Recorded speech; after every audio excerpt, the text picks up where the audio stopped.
দিলাম ভাগ তবুও রাগ। ভবানী প্রসাদ মজুমদারের লেখা। খোকন সোনা বললে হেসেই মাকে, আমায় তুমি বকছো বিথাই মাগো।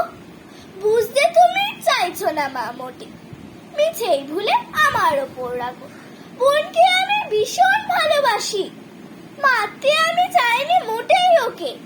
ভাই বোনদের মারতে নেই মা, জানি মারলে দারুণ দুষ্টু বলে লোকে। কিন্তু তুমি বললে আমায় কাল, আজকে ভুলে যাওনি মা নিশ্চয়।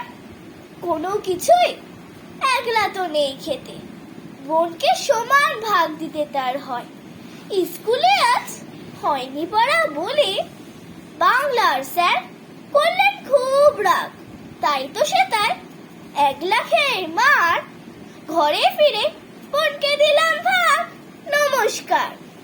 Please like, share and subscribe.